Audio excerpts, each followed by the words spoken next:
technology, proactive and strategic IT. Hey folks, greetings and welcome along to the New Zealand Tech Podcast. I'm your host, Paul Spain, and great to have James Fuller from hnry joining us. How are you, James? Yeah, I'm good. Thanks, Paul. Thanks for having me. Yeah, great privilege to have you on the show. Maybe just as we get started, you can give a quick intro to where you fit into this big wide world of tech and startups in New Zealand. Yeah, awesome. So I'm James Fuller. I'm the co-founder and CEO here at hnry. We're an all-in-one accounting service for self-employed sole traders, contractors, and freelancers. And prior to hnry, I've worked as a startup coach, tech consultant, and way back when I was a software developer until I realized that was probably not the career for me. Oh, that's funny. Well, yeah, it looks as though you're on a pretty good track now, James. So definitely looking forward to delving in and hearing a little bit about hnry. We know you've had a recent funding round that raised, was it 16 million New Zealand dollars? Yeah, that's right. Yep. And on a valuation of, was it 100 million? That was the post, yeah, just over 100. Yeah, that's pretty cool. So definitely looking to delving in and hearing more about hnry. But let's jump into some of the news of the day. First up, I guess it's an ongoing topic.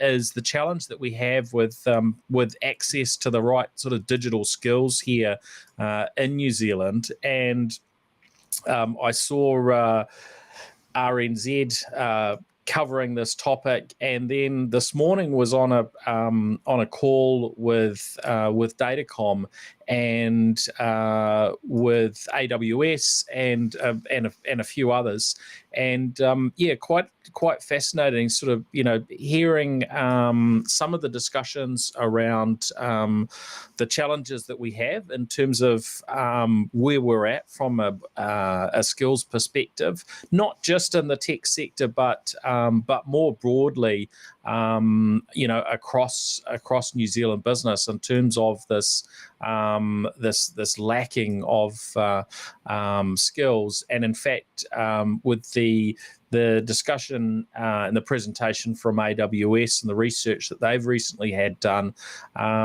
they highlight that we've got probably 1 million people in New Zealand that need to be upskilling from a digital perspective, just generally across all different sectors.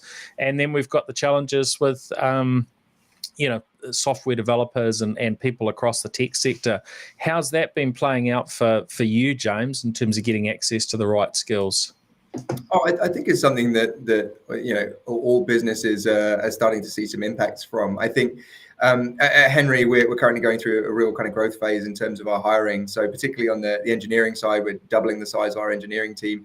And we have to be pretty cognizant that out there, we've got a number of organizations in Australia and the US that are coming in and competing in the New Zealand market. And so for us, we sort of had a couple of choices, which is either we're going to compete back and we're going to compete on, kind of company culture and perks and remuneration, or we're going to have to be one of those organizations that is not going to be able to do that and is going to have to look for, where is our New Zealand, where is our other country that we're going to go and kind of dip into on a global basis. So it's really interesting to see how different companies are taking different approaches to it. For us, we're not seeing a huge impact of kind of losing out to people going for overseas companies because of the way we're competing. But I can imagine that if we were maybe earlier on in our journey and didn't have the same kind of brand cachet in the market for being a great employer, that actually it'd be a lot harder to compete for really good talent.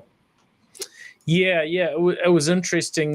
Greg Davidson, who's the chief executive at Datacom, he raised the challenge where we're starting to, not only do we have the sort of limitation of the number of skilled people that are available in the country for tech roles, and we haven't had people crossing the border in our direction for a while now. Hopefully that's going to change.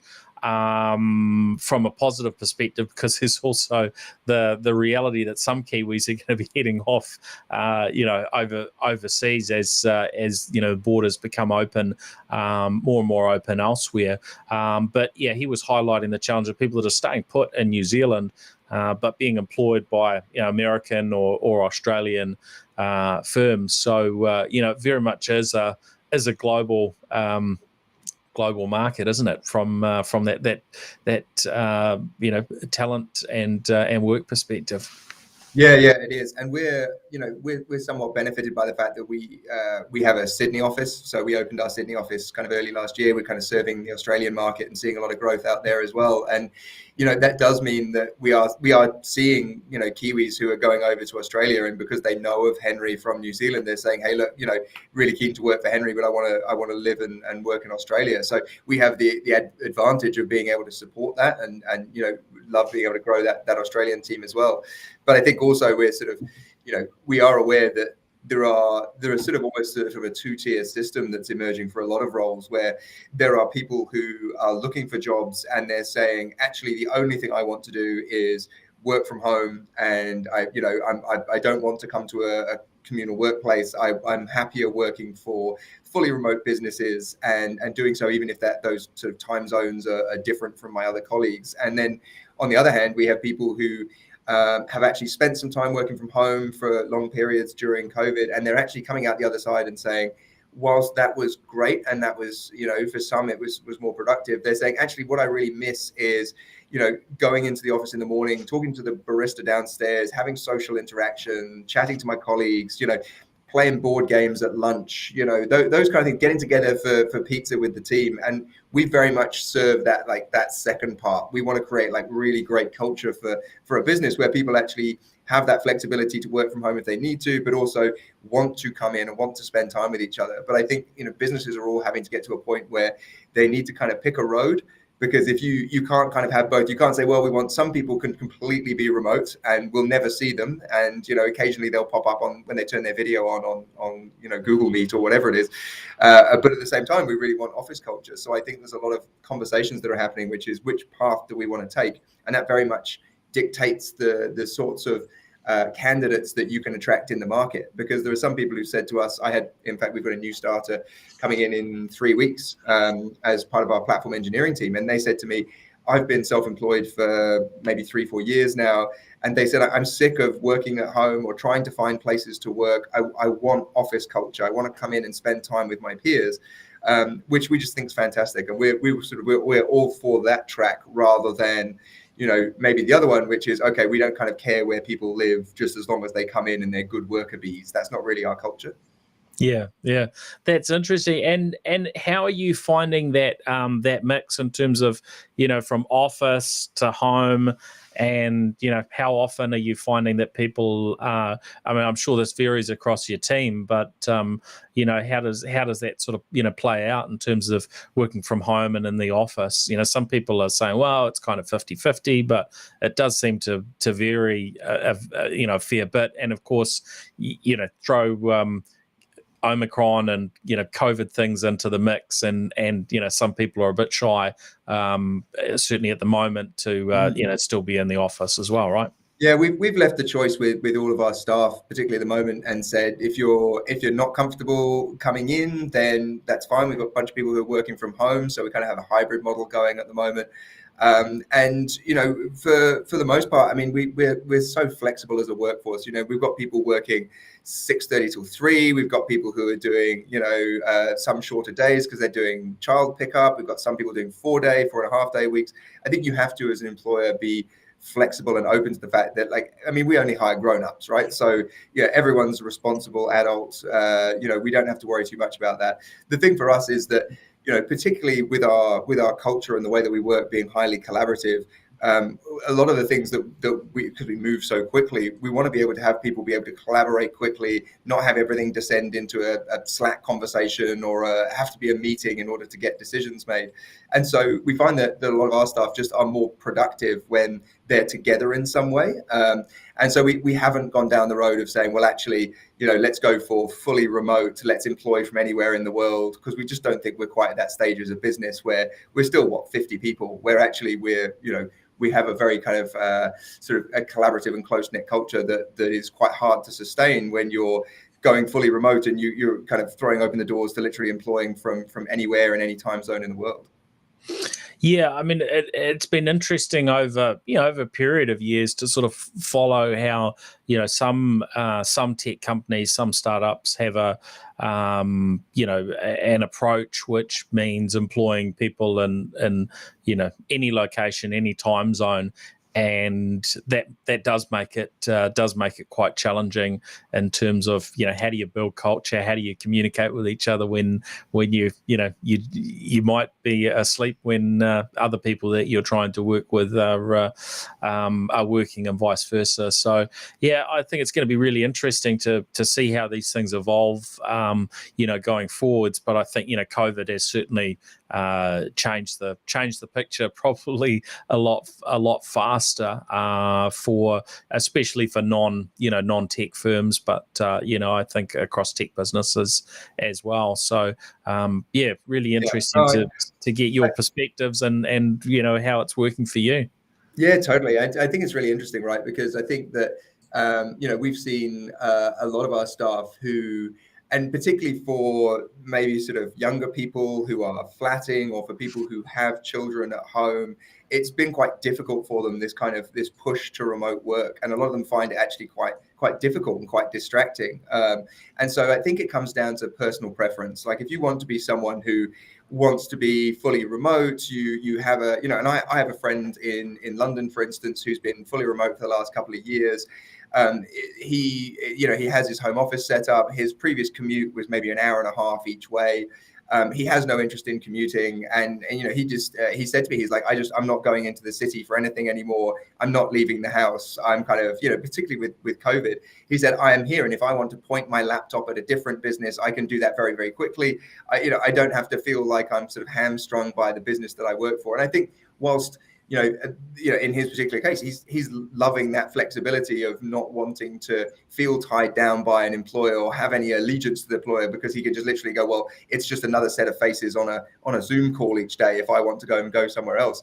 It does pose an interesting thing for employers, which is actually, like, how do you engage when you go down that road to say, cool, fully remote workforce, and I know some businesses here are doing it, that they say, let's go for a fully remote workforce. We don't have to be constrained by hiring within New Zealand. We can go and hire from wherever we're going to get the right skills at whatever price point makes sense for us. How do they then kind of keep that culture, keep that kind of touch point with the employee to the point that they feel connected to what's going on in the organization, and it doesn't just become a sort of a transaction for both sides. And I think that's a really interesting challenge, I suppose, that a lot of businesses that are going fully remote and go down that road are coming up against, which is actually how do you make sure that it doesn't just become a transaction? Because then you may as well be on Fiverr and Upwork, just kind of getting contract resource. Why, obviously with the nature of our business being flexible working for people who choose to be self-employed, the sort of the extreme end of the step is actually, starting to say, well, why are we employing people full time? Why not have self-employed sole traders, contractors fulfilling those roles for your business without the need to put full-time employment in place? So it's a really interesting spectrum and so many different diverse opinions on the best way to go.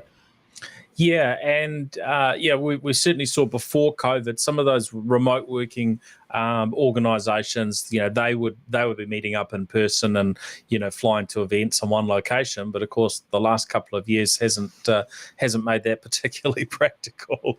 Now onto the next topic. Headline. Caught me article from Rob O'Neill in NZ Reseller News around Bitcoin miners breaching LINZ, or Land Information NZ cloud service, and basically a little bit of a crypto jacking operation. So for those that don't know, in 2022 you can literally print money. That's kind of the way crypto is generated. You put enough computing resource and you can generate some currency. And so I guess what these folks did was they managed to take hold of some cloud resources there from Linz, and use them for generating some funds for themselves, which is rather concerned that this sort of thing is as a reality. But of course it's going on all the time. We just don't often hear about it. And I think it's just a reminder that you can't sort of relax when it comes to cybersecurity. There's always more that can be done to lower the risk profile of a given organization, whether it's education, whether it's processes and change. But it is an ongoing journey. And whether it's a government department or a small private organization, we kind of have to work at this stuff. James, is it something that that creates a lot of pressure within hnry? I guess you've got your own approach for how you stay safe. Yeah, I mean it's a huge thing for us, right? I mean we're processing in excess of $500 million of payments every year. We hold personally identifiable information. We're an accountancy first and foremost, with one of New Zealand's largest specialist accountancies. So the kind of data that we hold is just one part of the kind of security puzzle for us. We have we kind of take a kind of pretty broad lens, and we look at the sort of, there's the data security, there's the system side of things, there's even down to the physical security of our staff. And particularly where in our experience, where we've kind of come through 3-4 capital raises now, the risk profile of your business as it becomes larger is so much higher, in that people will say, okay, well, that is a target worth trying to attack. And so for us, it's a continual sense of keeping the highest possible security standards, whether that's using external parties to validate security, or having an incredible focus on it internally. It's probably one of the key threads that we kind of talk to our staff about, and we put implemented sort of systems in place for, is around security and monitoring. It's critical. You can't be a modern digital business in this age without that being probably your number one risk that any investor or staff member or kind of board member will come to you with, is where is the cyber risk when it comes to here, and being able to show your credentials first and foremost and say, look, here is how we operate, and it's probably in excess of what we need for the size of business we are, but you have to show that you take these things really seriously. That's great to hear. I think it is often an area that startups can struggle with, and you talk about that sort of size factor, and there's lots of different considerations in terms of how you should invest and how much you should focus from a cybersecurity perspective. But that sounds really good. Now on to sort of international world, but of course all these things have a flow on in New Zealand. We heard about the Omicron situation in Hong Kong, which of course spilled across the border into Shenzhen, and China had, we understand, been really largely COVID free, and probably one of the few other locations that were following a somewhat similar plan to New Zealand to not have COVID, the elimination strategy. But of course, COVID is there now and spreading. And of course, we're so reliant on China when it comes to technology production, be it the newest smartphones that are coming through, laptops and computers that we need to keep to keep our organizations operating. So yeah, it was a little bit worrying hearing that, but the latest news seems to be that after sort of locking down for sort of a week or so, we're now in a position where Shenzhen seems to be opening up again, and they've basically announced a sort of return to work there, and varying venues and services are operating again, albeit sometimes at a sort of 50% of capacity. So reasonably encouraging, but who knows how these things are, what the flow on will be. And of course there's concerns around what's happening in Ukraine and Russia and different bits and pieces, and how that impacts as well. And of course our thoughts are with those in Ukraine. Pretty hard to get our head around what's going on there. The photos every day just kind of blows my mind. So are you sort of impacted? Have you been impacted with some of these sort of supply chain issues? I know you mentioned to me earlier that you've been hiring a lot of people, and obviously when you hire people, you generally need some technology for them to use. So how do you work around that? Yeah, for us, it's become all about forward planning as much as you can, really. We're seeing it now that we almost need to be 5-6 months ahead of ourselves in terms of kind of road mapping the equipment that we need as we grow. We're just about to potentially take out a lease on a new office in Sydney, kind of new sort of 40, 50 person office out there. And you think about the kit that you need in order to be fitting out an office like that. We probably need to be about 6 months ahead of ourselves because of the supply chain. So it's something that a lot of businesses have had to deal with. And I think everyone's very understanding of the kind of circumstances around it. It's just, whereas in the past, you could plan, 2 weeks ahead for a new starter. Suddenly you're 6 months in the future and you're thinking more about, what do you need to do in terms of those lead times? So not an insurmountable problem. And as you say, there's some far more kind of weighty things going on in the world right now than supply chain for some laptops. But it is something that I think everyone's having to think about in terms of, what are those kind of global impacts that we're seeing on a very local basis, and sort of have done over the last couple of years, I suppose, in terms of not just tech, but a number of sort of supply chain or kind of knock-on economic effects. Yeah, and look, there are a lot of knock-ons, from all of these things. So, we do want to be as well organised and planning ahead as well as what we can do. Heard quite some worrying information. For another thing from Greg Davidson today was because Datacom, of course, do a lot of payroll, and he said that I think it was probably this past week. He said it had been the highest number of defaults that they've seen in payroll. So that means that a business that's got their payroll set up to go and to pay their people, but actually failing because the small business has insufficient funds to actually deliver that payroll to their staff. I guess these are things that are gonna keep happening over time, before we get back to a level of normality. And it's tough. And I guess for those of us working in the tech sector, to a large degree things are running in a pretty positive way, but that's not necessarily the case across right across the rest of the economy. On to another item that caught my attention.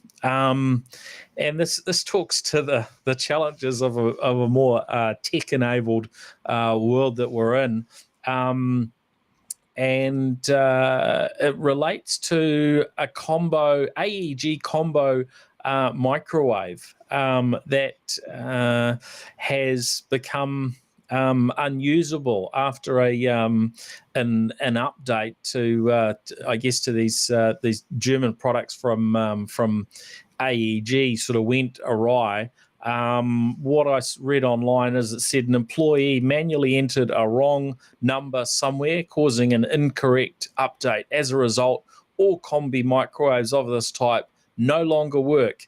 And this is in the Benelux region. So Belgium, Luxembourg, and Netherlands. I think that covers. Not a great position to be in if you're an owner of one of those products, or if you're the person at AEG that accidentally put the wrong number in the wrong box and clicked to roll it out. But we're kind of all at risk, aren't we, from things going wrong with technology? Because there's so many things happening. Whether it's a software vendor where something breaks and we can't work without that software, or down to our cars and everything else these days. So no doubt there'll be some good learning that comes out of that at AEG, shall we say? You've got to imagine, I think, feel sorry for the consumers that are left on the other end of this, but imagine, I mean, if you're that individual that rolled out this change, I know it's bad enough having been someone who back in the early days of Henry managed to nuke our own website while doing some late night changes. Despite the fact this was back in 2017 where we had no traffic and no one was coming to it, like how bad I felt as to the impacts that had. But imagine if you're someone who's rolled out this change across the entirety of Benelux, and then it makes the tech news that was your change. But I think it's a timely reminder, which is, whether it's physical products or the kind of software that goes onto them, it's the need for testing, the need for validation, or even the need for a lot of things that we do. So we whether we're using beta tests or feature flags, we will deliberately roll something out to a handful of customers to start off with and measure the impact for a week or so before then going and iterating further. This is just a classic example of where you can release anything to probably hundreds of thousands of devices and cause significant impact, whereas just releasing it to a small handful of beta users first, even for a couple of days, and just checking that everything works as expected, probably not going to take you too much longer from a delivery process, but it's going to avoid some of this maybe not so positive news coverage. Yeah, it's a bit of a shocker. And apparently these ovens now, after getting the update, they can't connect to Wi-Fi because of what the software update's done to them. So they can't just roll out another update. But yeah, apparently it is something that a technician will be able to go on site and actually address. So they're gonna have to flash an oven back to factory. Like that's quite an undertaking. As someone who's had to flash a few devices around the office recently, it's not a fun thing to do. But imagine having to do that to how many thousands of affected devices it's quite a cost. Yeah. Now for a bit of a blast from the past, Cobol. Now this is a really old school language. I think it was probably one of the languages that my dad was fluent in. Decades ago. I tried to learn it at Christchurch Polytech as a high school student, and wasn't very enamored by this so-called sort of business language. But it seems to be getting a bit of a fresh life. According to the register, it's now 63 years old, Cobol, and there seems to be a new variant available as sort of free open source software, which is kind of fascinating. And for those organizations that are still relying on it, I guess it opens up their options in terms of how they move forward. I would tend to think if you've got Cobol in your organization, you're probably trying to work out how to get rid of it. But sometimes with this sort of legacy technology, it can take a long time, which is partly why we see ongoing cybersecurity issues in larger organizations that have got so many legacy systems. It's not overnight. So I thought it was interesting to be reading about basically free versions of Cobol that can be run on modern technology. You don't need some old school system to run it. That hardware in itself can be pretty pricey. Is Cobol something you've ever had to dabble with, James? No, I managed to get away with that when I was studying computer science at university. It was there was lots of gnarly stuff that we worked with, but yeah, it was mostly there was a bunch of Java and Perl and a couple of others, but no Cobol. I managed to avoid that one, luckily. But maybe it's coming back. Maybe we need to reconsider Cobol and see what the new variant. I enjoyed your use of the word variant, by the way, when describing Cobol. I thought that was very very apt. But no, not something I've had experience with. Yep. Now, I guess just a bit of there's a story that's come through about Vimeo, and I guess this is just a bit of a word of warning, really, in terms of as we pick different sort of technology platforms, you never quite know what a vendor's going to do. So you have to be a little bit cautious about how heavily you commit to one bit of technology or another. And I always think it's really important to be quite strategic with a software selection process, and really try and figure out what's going to serve you well in the long term. Of course, that isn't necessarily easy when you're a small business, or if you're, maybe just an individual, an independent, person that has to, commit to different technologies. But yeah, Vimeo have been in the media for basically dropping some huge cost increases on some of their user base, who they basically said, well, you're on the top 1%, so we're going to charge you, a whole lot more. People having to pay thousands of dollars of US, thousands of US dollars to keep going with those Vimeo services. And in some cases, these aren't videos that are necessarily getting thousands or tens of thousands of views. They might be getting hundreds of views, but it adds up to enough data. So yeah, it was interesting. Reading some coverage of that over the last few days, which Vimeo have sort of responded to. And they've changed their approach a little bit, but still probably not going to solve the issue for some folks that have basically bet on Vimeo to serve them, and possibly are going to be quite stuck with how they handle some of their content going forward.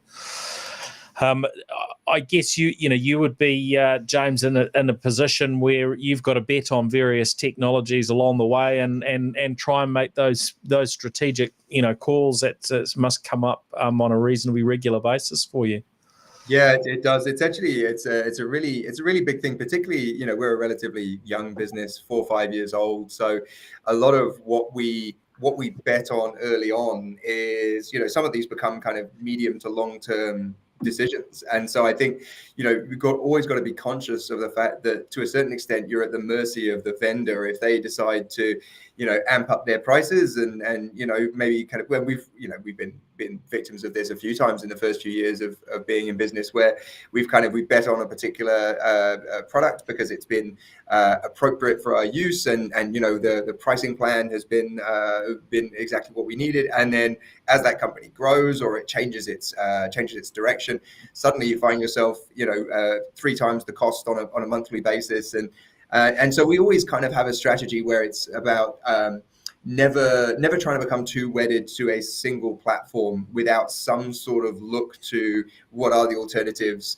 what would the opportunity be to go to the alternatives, what would the cost be, and to be constantly challenging ourselves to say, particularly as we grow and we look at our kind of software budget, to go, is this the right software for us and our needs, and how does it scale with us? And a lot of that is actually, as you start to get larger, actually engaging with those organizations. Once you come off the free plan and you start actually paying for a service, actually engaging with them at an early point and starting to understand what their kind of customer relationship management is like. Like, how do they deal with you as a customer? Are they receptive to questions or kind of working with you, particularly if you're kind of in that scaling kind of mode of a business and they can see that you're moving quickly? It's really interesting, those organizations that sort of shut the door on their customers and say, well, you might be paying for this service, but you can't really speak to anyone about it. And it's very much, when we look at our own service and the fact that, as an accountant, we can't not have humans. Like, you can't not have people to speak to people. So, our customers they can phone up, or they can jump on the live chat and they can speak to one of our experts at a moment's notice. If we were to suddenly turn that off one day and go, oh, well, that's not part of your plan, you need to pay extra to actually get accounting support, I think there'd just be a revolt. I just think, in terms of just general fairness and how to, really make sure that you're providing top-notch customer service, you have to be available for someone who is paying money for your service. So for us, it's very much a two-way relationship of starting to understand how do they deal with us as a customer, as a paying customer, what is their roadmap looking like, and trying to develop relationships with your suppliers effectively that allow you to maybe kind of see what's coming down the line and whether or not they're going to be a good long-term bet. Yeah, it's the whole software selection process is a really interesting one. My team get involved in it, quite regularly, and it is always sort of a challenge when you come across a decision that's maybe been made before you get plugged in, and there's some pretty key things that haven't been considered that are really relevant in an individual scenario, because often if you do raise varying queries up front, you can get the clarity that you need, or you can get an agreement to maybe be a bit flexible, even if it's a big vendor. Often there's some flexibility if you say, look, from a security practice perspective, we need single sign-in, or we need a slightly different mix than what you're offering, or we need to know that your prices aren't gonna skyrocket, and you can get those things sort of committed to. But doesn't always happen. No, and it can easily go wrong. I mean, I remember when I was a tech consultant many years ago, and we were working at I'll just call them a large SaaS vendor, and they were choosing a new VoIP platform to integrate with their CRM, and they did all the right things in terms of they had quite a lean process, a sort of balanced scorecard, assessing different vendors against different different lenses, whether it's scalability or kind of feature set or pricing. And they were running a very quick process, which I think was positive. But in the end, whilst there was a room of people that I think 5 out of 6 of them all decided one way, the most senior person in the room said, nope, we're going this way, and decided based on personal preference that this was the strategic tool for them. And ironically and unsurprisingly, I think within about 3 weeks of switching it on, performance issues, feature issues, and they had to literally pull the whole thing out. And they said at the time, they chalked it up to, well, sometimes when you move quickly, you move fast, break things. But it was really kind of an absence of rigor, even at the basic sense that kind of led it there. So, taking that as a lesson, the recommendation to everyone is, even if you're running a very, very basic process and you're doing something quite light touch, you've got to have some sense of rigor of, are these people that we can see ourselves scaling with as our business grows, or even can we see them engaging with us and supporting us as even if our business isn't growing at a kind of split scaling basis. So I think it shows the dangers of what can happen when you don't look at that strategic view, and then potentially you end up in bed with a vendor who rapidly changes their pricing model and leaves you scrabbling to find an alternative. Yeah. I remember chatting to Mark Rees, Chief Technology Officer at Xero last year, and he spent a good chunk of his time before he stepped into the CTO role, migrating Xero from Rackspace to AWS. It was just such a huge thing. So I'm not sure what the situation was in their case. Sometimes it's absolutely necessary, and you don't have any foresight, and you just made the best decision possible at a given time. But you certainly want to do the best you can to get these things as right as you possibly can do. The other thing, before we jump in and hear about Henry, I see the James Webb Space Telescope from NASA is all online, and we're starting to see imagery coming through, which is pretty pleasing. There's a very, very long-term project, and pretty exciting to see it sort of come to fruition. So I guess that's the next space phase of sort of technology for looking out into the great beyond. It's pretty cool. James, tell us a little bit about where, maybe a bit of a background on, how Henry started and what it is that Henry does, for those that aren't aware. Although I've been driving by Henry billboards on the way to work recently, so I guess getting out there a bit more publicly than maybe what you have done previously. Are you sort of scaling up your marketing and advertising? Yeah, we are at the moment. So the most recent funding round, a lot of that is really kind of growth spending. But I mean, Henry was kind of born out of personal pain back a few years ago when my co-founder and I became self-employed. We just went for roles that happened to be contracts. I was doing some user experience work at one of the banks, and Claire was working in government. And we were just blown away by the amount of financial admin that contractors and freelancers are subjected to. This kind of idea that you have to go and get an old school accountant and register a company, and then go and get trained how to use this kind of overcomplicated accounting software, when really you're just there to do a job. You're not trying to grow a small enterprise. And so we actually just started with a couple of spreadsheets just to make our lives easier. And once we told some friends and they told some friends, we realized that actually this was a genuine problem that people have, which is, number one, not knowing how much money is theirs and how much money they should be putting aside for tax. And number two, the sort of industry was very much set up against the sole trader and very much promoting this idea of overcomplicating yourself by kind of adding in all of this additional effort. So Henry in a nutshell is, we talk about it being three things. The first of which it's a unique bank account that everyone gets when they sign up, and every time they get paid, we calculate, deduct, and pay all of their taxes, and then we lodge all their taxes as their accountant. And the second thing we do, we provide like right-sized web and mobile apps for sole traders, for freelancers, so they can do things like invoicing and raise their expenses for us to review, and they can set financial plans and go and get access to loans and mortgages, which has been a big pain point for the sole trader community. And then the third thing is, as we kind of touched on earlier, is kind of having expert support. So Henry is one of New Zealand's largest specialist accountancies, and our team is basically on hand to help sole traders and contractors and freelancers get the most out of being a sole trader, whether that's talking about what you might be able to claim as expenses or giving information around COVID support and resurgence payments.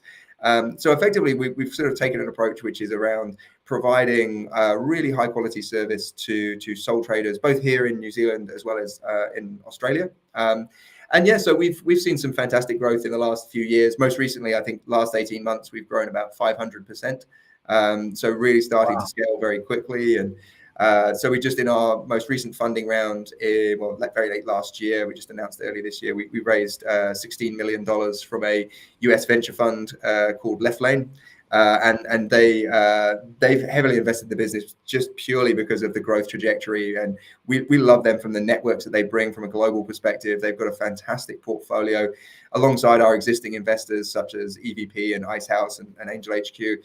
So yeah, it's been a really exciting few years, and we're at this point now where, having achieved such a strong product market fit, we're actually able to, being large enough, really start to influence some of the conversation in New Zealand around sole traders. And very recently, as of I think last Monday, released the latest edition of what we call the Sole Trader Pulse, which is our sort of independently run survey of the sole trader community in New Zealand. And then we do a separate one in Australia, which is a kind of fascinating look at what sole traders are up against at the moment. And some really interesting stats there in terms of, the average, your average tradie that's not using Henry is spending upwards of 14 hours a week on their financial admin. And so you start to work out that, the traditional model of old school accountant plus small enterprise software, it's actually costing the New Zealand economy about $3.2 billion every year in lost productivity. And you look at what we're doing and the savings that we make for people, both financially, from a mental angst perspective, as well as from a time saving perspective. And it's actually just a really exciting journey to be a part of, where you're actually really bringing genuine change to people who are crying out. Like some of these tradies, 14 hours a week. I mean, I don't know how long you're spending on financial admin, Paul, but 14 hours a week that's an eye-watering amount of time to just be, I don't know, reconciling transactions. Like, I don't know what the guys are doing, but it sounds like it's a lot of work. Yeah, it does, and don't have that challenge these days with being a sole trader. But I do remember being in the UK quite a few years ago, actually, and I did some contract work there for one of the big banks, and the entity that I went through, I can't remember how much, what percentage they took of what I was earning, but it was, I think it was a reasonably big chunk. How does your model work? Because you operate on a percentage basis that is very, very simple, isn't it? Tell us about that, and do you think you'll be able to stick to the simplicity that you've set it at, for the company's future? Oh, I mean, first of all, absolutely, yeah. I mean, I think the price point, we just think we're very big on fairness as a business. It's something that drives us quite a lot, and we charge on a percentage of income basis. So for sole traders, we charge 1% of their sole trader income, their self-employed income, and that's up to a cap. So if you're a high earner and you earn over $150,000 a year, your fees will max out at $1,500 across the entire year, and for that you get unlimited. All of your taxes filed, so that's your income tax, your GST. You get unlimited use of our app, of our expert support. So we're sort of rolling everything all into one. And you kind of, someone said to me the other day, kind of what's the equivalent, like what's the competitor that you're kind of disrupting here? And it's really that combination of, old school accountant, small enterprise accounting software. You're probably running a couple of spreadsheets. You've got a business bank account. You might be paying for payment gateways like Stripe or PayPal.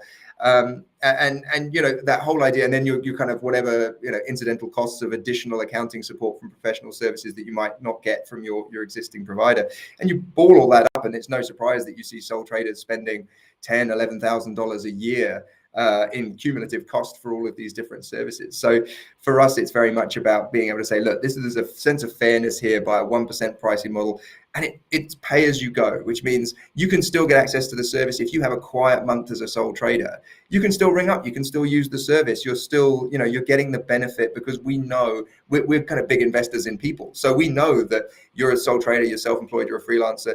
We know that you're not always going to get paid every month. But that doesn't mean that we cut you off from financial services and say, oh no, you're not able to get any help. We're not going to give you any technical support. It's very much about providing a service that says, look, this is pay as you go, because that's how sole trading works. That's how contracting works. Your whole world is pay as you go.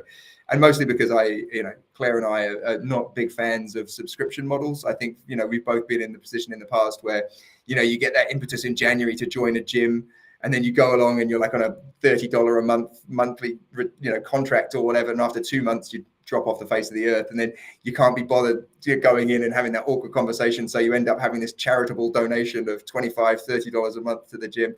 Like for us, subscription models were just painful experiences. So pay as you go just seems like a fair and sensible model that we're very committed to kind of to continuing as we scale, particularly as what we've shown is that actually it's 7 or 8 times cheaper than the alternative, and brings about a whole bunch of kind of more positive mental satisfaction and job satisfaction, knowing that people can get on with what they enjoy doing rather than having to worry about tax payments and filings, which I'll be the first to admit that's super dreary. I'm in agreement there, even though at school at one point I thought I wanted to become an accountant, but I soon found technology. Now, with this recent funding coming in, that's led to a situation where you need to hire a lot more people. What does that look like in terms of your scale people wise, and what opportunities do you see that creating? Yeah, it's been a fascinating thing. I don't think I've ever been part of a process where we've tried to hire, literally double the size of the business in a handful of months. So we're hiring across engineering, across product, sales and marketing, operations.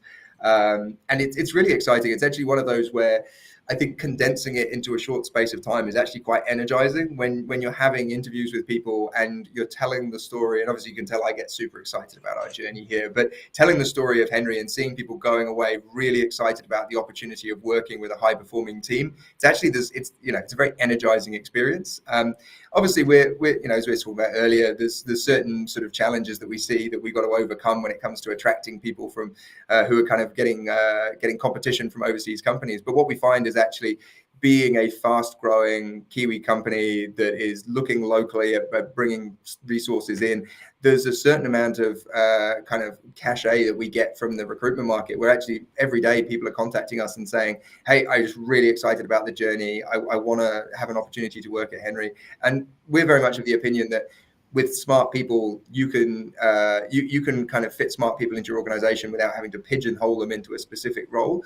So we would always encourage people that if they're excited about the journey, they want to help people, they want to join a business that is scaling incredibly quickly, check out our careers page, come and put your CV in the mix. We will consider all comers. It's very much an opportunity for people to come and be part of a really big kind of Kiwi success story. Cool, that's neat. Anything else you want to add before we finish up? I'm certainly hoping we'll get a chance to sit down with you, again in the future, to maybe do a sort of a full deep dive into the Henry story. But it's been great to get a little overview today, James. No, absolute pleasure, and thank you so much for having me on. Really appreciate it. It's been fantastic to chat. Great. Thanks, James. And thanks, everyone, for listening into the New Zealand Tech Podcast. We'll, of course, be back again next week. And heads up to, look out for Henry and follow them across their, social platforms if you're interested in what Henry's up to. That's HNRY is what you need to search for. And, of course, for NZ Tech Podcast and myself, you can find me across those social platforms. And most weeks these days we are streaming live. So if you do follow across, whether it's LinkedIn, YouTube, Facebook, or Twitter, we tend to end up on most of those with a live stream as well. If you like to listen in live, otherwise through your usual podcast apps. James, if anyone wants to get in touch, what's the best way of connecting? Oh, just at Henry on social media, HNRY. Our team more than happy to help, or just go to henry.co.nz, come and chat to one of our team. It's not robots, it's real people. And everyone loves solving problems and answering people's questions. So don't be a stranger. Excellent. That's great. All right. Thanks, James. Cheers, everyone. Thanks. The New Zealand Tech Podcast, brought to you by Gorilla Technology, proactive and strategic IT.